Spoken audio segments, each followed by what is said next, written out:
Assalamualaikum warahmatullahi wabarakatuh, Bapak, Ibu, dan teman-teman sekalian. Saya ucapkan selamat datang di channel YouTube kami, Sharing Pajak MNCo. Ya, kembali lagi bersama kita. Namun di sini kita memiliki program baru, yaitu tentang bijak MNCo disebutnya programnya, yaitu Bincang Isu Pajak bersama MNCo. Ya, sudah hadir bersama kita di sini seorang narasumber yang akan menemani kita membahas isu-isu pajak terkini yang terjadi saat ini gitu. Ya, di sebelah kanan saya yaitu Bapak Munur Holis sebagai narasumber utama kita pada pagi hari ini. Sebenarnya kita ingin membahas tentang yang terjadi baru-baru ini gitu kan, yang berkaitan dengan yang namanya pandemi. Sekarang kan COVID juga masih merajalela, walaupun di Indonesia sekarang nyatanya sudah mulai membaik, alhamdulillah ya Pak ya. Alhamdulillah Betul, sudah membaik. Namun kan di balik rasa syukur kita itu banyak gitu, banyak dari teman-teman kita, sahabat-sahabat kita, mungkin keluarga terdekat kita itu yang terkena imbas dari adanya pandemi COVID ini, seperti kehilangan kerabat, kehilangan keluarga, itu kan itu sangat disayangkan, dan kita turut berduka cita atas kehilangan teman-teman kita di luar sana. Ya, mungkin kaitannya dengan pandemi ini Pak, gitu kan.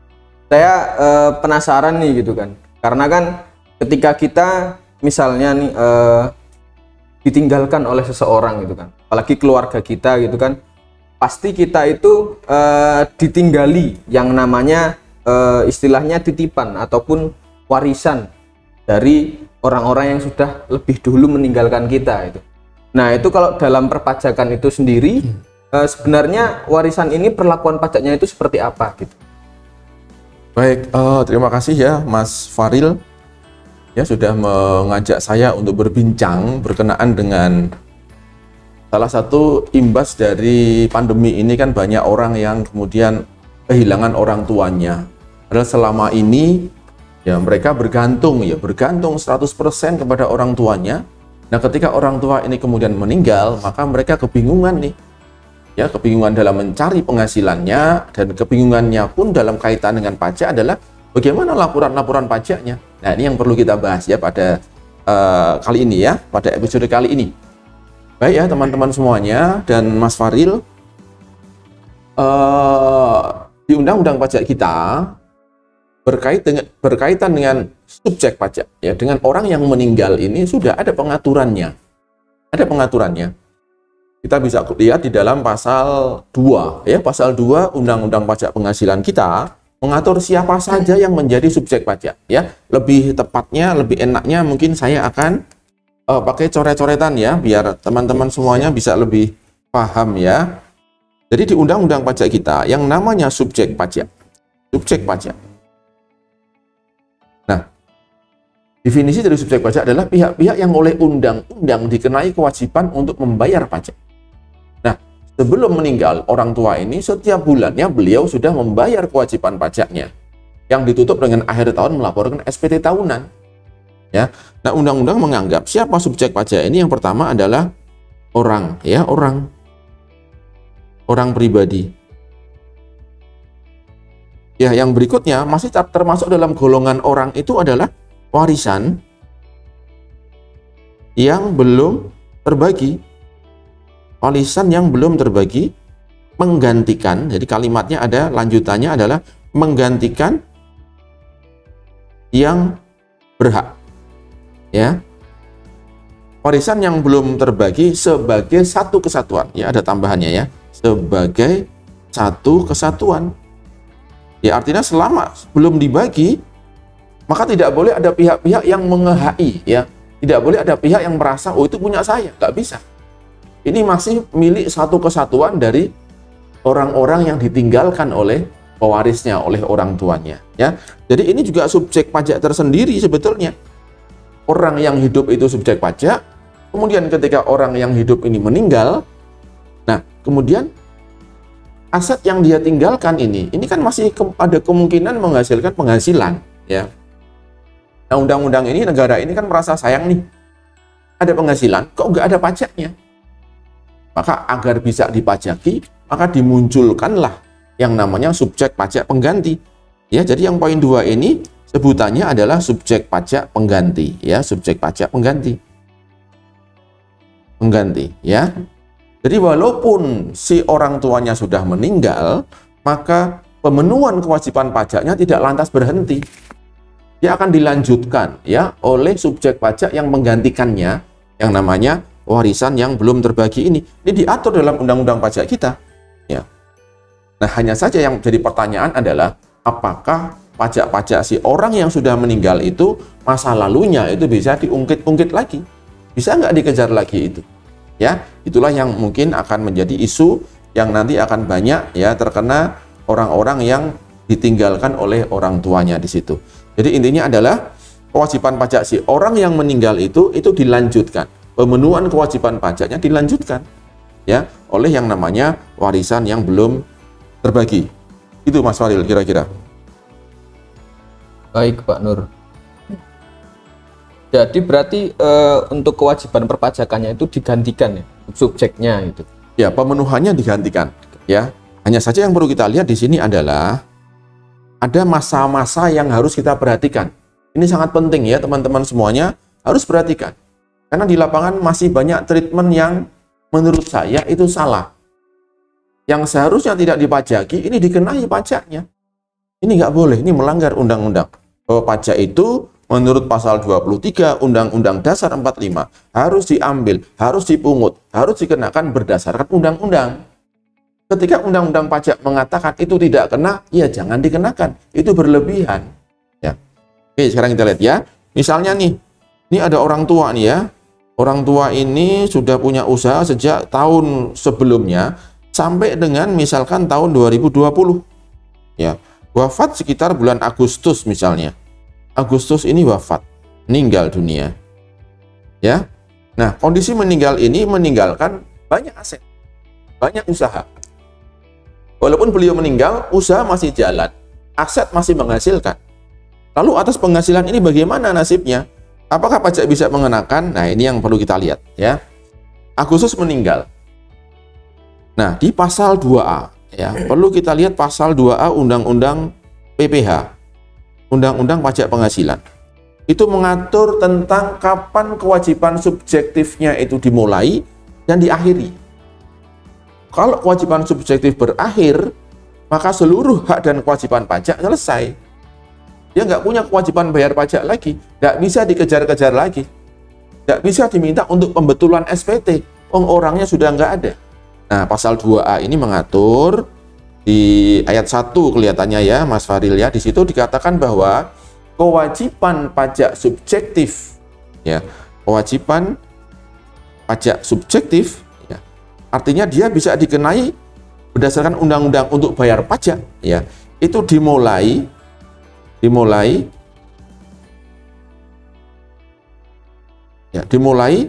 sejak lahir, ya, sejak lahir nih. Ya, ini konteks kita adalah SP dalam negeri, ya, subjek pajak dalam negeri, orang Indonesia, saya, gitu ya, Bapak Ibu sekalian, atau Mas Faril, ya. Dimulai sejak lahir, sudah wajib dia bayar pajak, kalau sejak lahir sudah punya penghasilan, ya. Lalu diatur, berakhirnya, itu diatur juga di Undang-Undang Pajak kita, untuk kepastian hukum, ya, tidak bisa diambangkan, hanya dimulai saja, harus ada akhirnya, berakhir ketika meninggal. Nah, ketika meninggal nih, wafat, ya, saya tulis wafat saja, ya. Ketika meninggal, kewajiban pajak subjektifnya selesai. Padahal undang-undang pajak kita itu, ya, mengatakan bahwa di pasal 1, pajak penghasilan itu hanya bisa dikenakan kalau 2 kriteria terpenuhi. Ya, memenuhi kriteria subjektif, bahwa dia masih subjek, sehingga dia punya kewajiban subjektif. Yang kedua, harus ada objeknya, ada penghasilannya. Nah, untuk orang yang meninggal, ini subjeknya kan udah hilang, tinggal objeknya saja. Maka kemudian undang-undang mengatakan, ini sayang nih, ada penghasilannya tapi nggak ada pajaknya. Maka dimunculkanlah, ya, dimunculkan subjek pajak pengganti, namanya warisan yang belum terbagi, ya. Jadi atas OP-nya, atas orang pribadinya, di sini sudah selesai kewajiban pajaknya. Kewajiban subjektifnya sudah berakhir di sini. Ya. Jadi kantor pajak mau ngapain saja nggak boleh masuk ke dia. Sudah berakhir kewajibannya. Tidak bisa dikenai kewajiban itu. Nah, kemudian yang melanjutkan siapa? Ya, undang-undang mengatakan pada saat meninggal ini per Agustus ini, kemudian muncullah subjek pajak baru. Ya, ini makhluk baru ini. Ini subjek pajak baru. Ya, ini bukan orang pribadi yang meninggal lagi. Ini baru, betul-betul baru. Undang-undang menyebutnya warisan belum terbagi. Nah, lalu di ayat 5, di pasal 2A ini, di ayat 5, dia mengatur kapan kewajiban pajak subjektif dari warisan belum terbagi itu muncul. Ya. Jadi kewajiban subjektif dari warisan yang belum terbagi itu dimulainya kapan? Diakhirinya kapan? Itu diatur juga. Lagi-lagi untuk kepastian hukum, ya. Dimulai, kita tulis ya, dimulai saat pewaris meninggal, ya. Jadi Agustus begitu orang ini meninggal, langsung saat itu muncul kewajiban subjektif dari warisan. Jadi subjek pajak baru muncul ketika meninggal. Detik ini meninggal, detik berikutnya sudah muncul itu subjek pajak warisan belum terbagi. Nah, kewajiban pajaknya baru beralih ke sana, ya. Dimulai saat pewaris meninggal.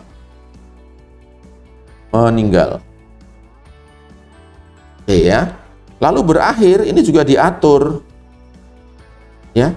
Jadi kalau mau ngejar-ngejar pajaknya di orang pribadinya itu sudah nggak bisa. Kalau mau ngejar pajaknya adalah saat pewaris meninggal, saat munculnya warisan belum terbagi ini, titik itu silahkan kejar pajaknya.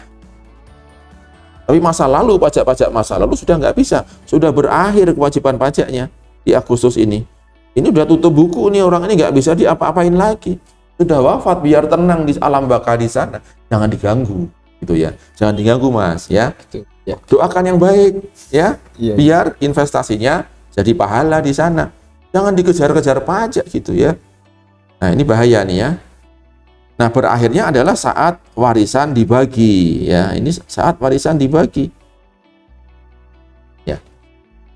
Sehingga ya, kalau mau memeriksa si wajib pajak ini, ya, yang bisa diperiksa adalah pajak yang timbul dari penghasilan-penghasilan yang diterima oleh aset yang ditinggalkan oleh pewaris itu. Jadi mulai tanggal 1 September misalkan beliau meninggalnya tanggal 31 Agustus. Maka pemeriksaan itu hanya bisa dilakukan terhadap subjek pajak baru yang namanya warisan belum terbagi mulai penghasilan yang dia dapatkan per tanggal 1 September. Ya.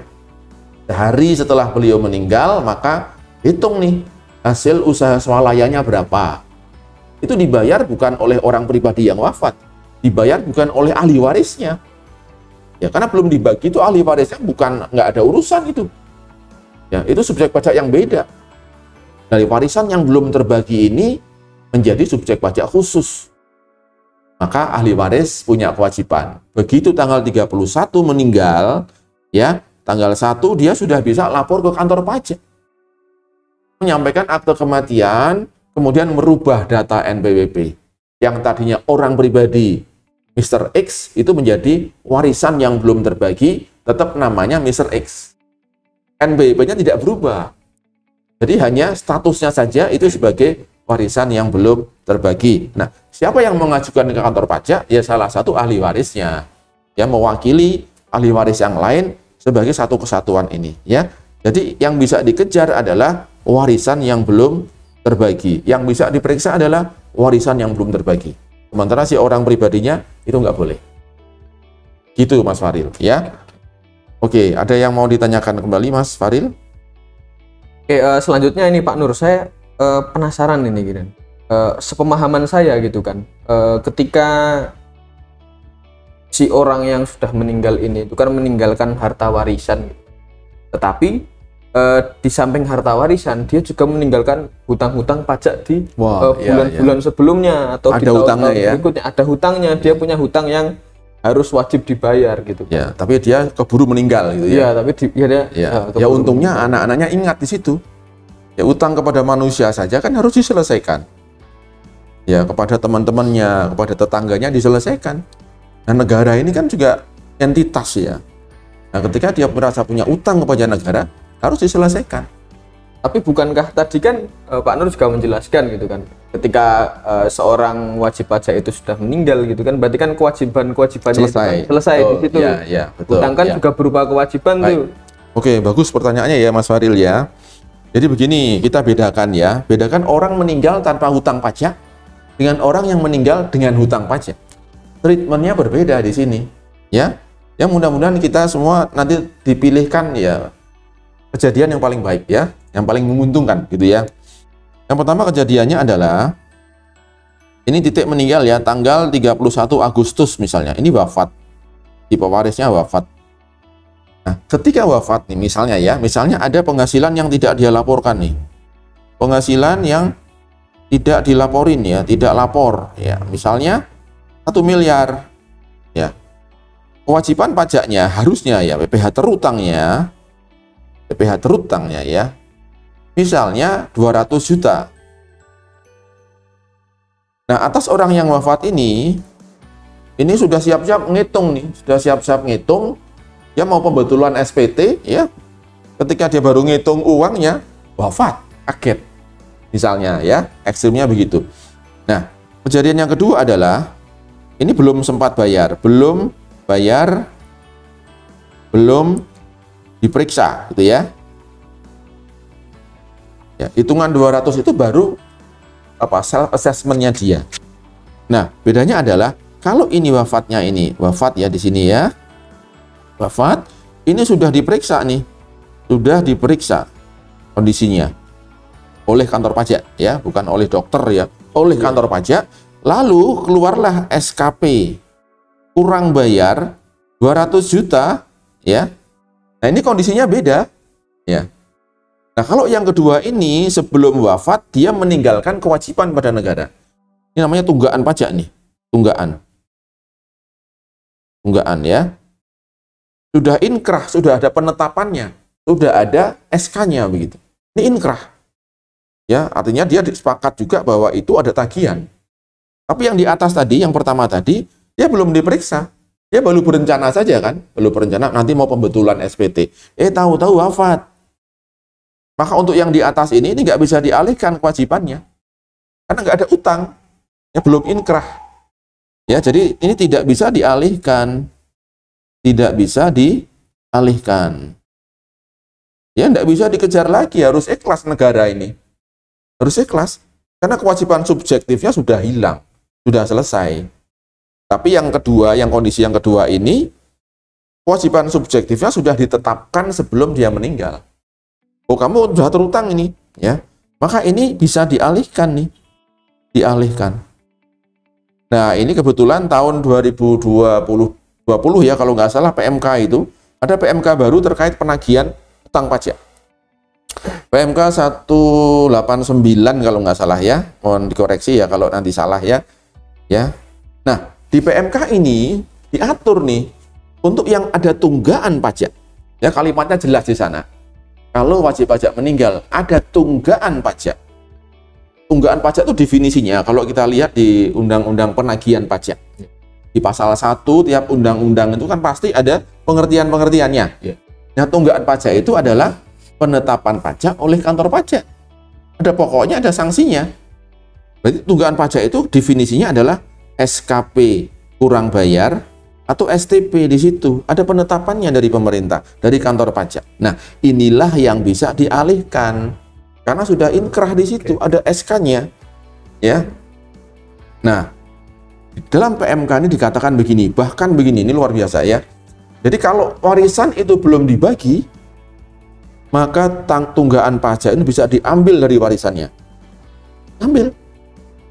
Misal 200 itu nilai warisannya 500 juta. Yang 200 diambil dulu, 300 baru dibagi, ya kan? Misal nih warisannya 500 ya, 500. Kurangi dulu dengan tunggaan yang 200. Baru nanti yang 300 yang dibagi nih pada ahli waris. Nah, ya, bahkan kalau sampai ada pelelangan, biaya lelang pun dibebankan di warisan ini. Ya, luar biasa ya Mas ya. Ya. Oke, makanya jangan sampai ada hutang pajak. Ya, begitu meninggal selesaikan. Kalau diperiksa selesaikan, jangan sampai nilainya tagihannya besar, ya. Selesaikan. Makanya laporan pajak harus benar, jelas, lengkap, ya. Nah, kalau yang di atas ini nilai warisannya 500, nggak ada potongan lagi, sudah 500-nya dibagi di sini. Ya. Oke, terus kondisi yang berikutnya nih, kalau warisannya udah terlanjur dibagi. Ya, Itu dia. ya. Warisan terlanjur dibagi, maka masing-masing ahli waris itu bisa diambil, Ikut menanggung beban pajak. ikut menanggungnya, tapi maksimal sebesar hak yang dia terima. Oh. Dan maksimal yang misalnya nih SKP-nya 700 misalnya ya, tapi warisannya cuma 500, yang bisa diambil ya hanya 500 saja. Yang hanya bisa diambil 500 saja. Ya, senilai aset yang ditinggalkan oleh pewarisnya. Oh. Ya, jadi nggak bisa mengganggu aset pribadinya si anak-anaknya itu. Itu ditegaskan di 189 ini ya, PMK ini 2020 ya, seingat saya ya. Nah, itu kira-kira Mas Faril. Jadi bedakan antara meninggal sudah membawa tunggaan pajak dan meninggal itu baru rencana bayar atau bahkan belum bayar pajak. Nggak bisa dikejar lagi. Ya, kalau sudah ada tunggaannya akan dikejar. Sampai ketika aset yang dibagi ke ahli warisnya itu bisa diambil. Gitu ya. Bahkan pemeriksaan-pemeriksaan pun di tahun-tahun sebelumnya itu nggak bisa. Nggak boleh. Karena di pemeriksaan itu ada satu peraturan SOP ya. SOP itu di peraturan Dirjen. Jadi orang pajak, kantor pajak, pemeriksa pajak itu diberikan step-step ya. Dia harus ngapain nih? Yang pertama ketika memeriksakan harus manggil, Iya. ya. Nah, di situ ada pasal terkait pemanggilan orang yang diperiksa. Ketika yang diperiksa itu orang pribadi, ya. Jadi gini ya. Ketika diperiksa, pemeriksaan nih. Siapa yang harus hadir? Jadi ketika diperiksa itu harus ditemui, ada pertemuan dengan yang diperiksa. Kalau yang diperiksa badan misalnya, ya, yang datang siapa? Wakilnya, wakil atau kuasa, ya, wakil atau kuasa. Wakil itu siapa? Pengurus, ya, direksi atau komisaris misalnya. Itu pengurus, itu yang datang mewakili. Kuasa misalnya konsultan di situ atau pegawainya. Ya, itu kalau badan yang diperiksa. Kalau OP yang diperiksa, siapa yang datang? Ya, OP-nya sendiri yang datang. Ya, tidak bisa diwakilkan. Nah, ahli waris itu bisa mewakili kalau yang diperiksa adalah warisan yang belum terbagi. Ini salah satu ahli waris. Ini disebutkan nih di dalam peraturan tentang pemeriksaan itu. Kalau badan yang diperiksa, yang mewakili wakilnya, ngurus, ya kan? Atau kuasanya. Kalau yang diperiksa seseorang, ya orang itu yang harus datang, dipanggil, tanda tangan. Kalau udah meninggal, gimana caranya? Gimana nyusulnya? Masa pemeriksanya harus meninggal dulu? Kan enggak, ya? Enggak ada reuni di sana, ya. Jadi diwakilkan. Enggak bisa diwakilkan. Kalau warisan yang belum terbagi ini, di dalam peraturan Dirjen Pajak itu jelas mengatakan, kalau warisan belum terbagi yang diperiksa, yang datang adalah salah satu ahli warisnya. Sehingga yang bisa diperiksa dalam kondisi kita ini adalah warisan belum terbaginya. Orangnya nggak mungkin diperiksa. Ya, bahkan ada di Undang-Undang Pajak kita itu terkait pasal 7. Siapa pihak yang tidak boleh dikenai denda? Denda aja nggak boleh ini, apalagi diperiksa. Salah satunya adalah orang yang meninggal dunia. Kalau dia nggak lapor SPT, itu nggak boleh kena denda. Ini ada orang yang teman-teman di kantor pajak karena mungkin ya nggak pas menafsirkannya, disuruh pembetulan SPT. Dapat SP2DK, surat himbauan yang sudah meninggal itu diminta pembetulan SPT-nya, kan nggak nyambung. Ya. Sementara ada peraturan di pasal 7 di Undang-Undang PPh kita, di peraturan Dirjen Pajaknya mengatakan tidak boleh dikenai sanksi, salah satunya adalah orang yang meninggal dunia. Wajib pajak OP yang meninggal dunia. Begitu Mas Faril ya. Mudah-mudahan Anda paham nih ya kira-kira aspek pajak untuk orang yang meninggal meninggalkan warisan dan kewajiban si ahli warisnya bagaimana. Sehingga nggak perlu ragu ya ketika ahli waris menerima warisan, ketika orang tuanya nggak punya utang, tunggakan pajak, aman. Nggak bakal dikejar oleh kantor pajak. Tapi gitu Mas Farid. Tapi pada intinya ketika kita nanti menerima warisan itu, kita wajib segera lapor ya ke kantor pajak untuk mungkin dilihat dulu nih, maksudnya di warisan itu apakah ada hutang pajaknya ataukah sudah diberikan SKB ataupun ya sebaiknya ahli waris ketika pewarisnya atau orang tuanya meninggal ya segera ke kantor pajak untuk merubah data yang tadinya wajib pajak orang pribadi Mr. X itu menjadi warisan belum terbagi. Nah, dalam acara itu nanti kan kantor pajak akan mengatakan, loh ini orang tuamu masih punya tunggaan nih. Ada kesempatan untuk mengklarifikasi dan segera menyelesaikan. Kalau belum ada tunggaan ya aman, selesai, gitu, selesai ya. Gitu Mas Faril. Ya. Jadi Bapak Ibu dan teman-teman gitu kan. Kalau misalnya nanti mendapatkan buah warisan gitu kan. Ya lebih baik untuk dilaporkan dulu ya ke kantor pajak gitu, klarifikasi lah, gitu. Apakah masih ada hutang pajak, apakah orang tuanya itu punya tunggaan pajak, supaya hidupnya juga tenang toh. Di alam akhirat di sana pun juga tenang. Kan salah satu hadis itu kan kalau orang punya hutang kan masuk surganya itu masih terhambat ya di pintu kan. Nah itu sebaiknya segera rubah datanya supaya mendapatkan informasi ada tunggaan pajak enggak nih, selesaikan dulu ya. Gitu Mas Faril. Oke, berarti jangan langsung dibagi ya. Kalau langsung dibagi nanti ya bagi nggak apa-apa, tapi diingatkan ini udah masuk rekeningmu gitu ya. Nah, nanti kalau ada tagihan pajak ya sesuai porsi kita masing-masing. Jangan kaget ya. Jangan kaget ya. Memang jangan dihabisin lah ya, begitu ya. Jangan dihabisin dulu. Ya. Awal lebih baik diinvestasikan biar berkembang dulu. Betul. Ya mungkin cukup sih Pak Nur gitu kan. Terima kasih Pak Mas Faril. Saya sudah paham lah secara garis besarnya dan sedikit detail-detailnya gitu kan.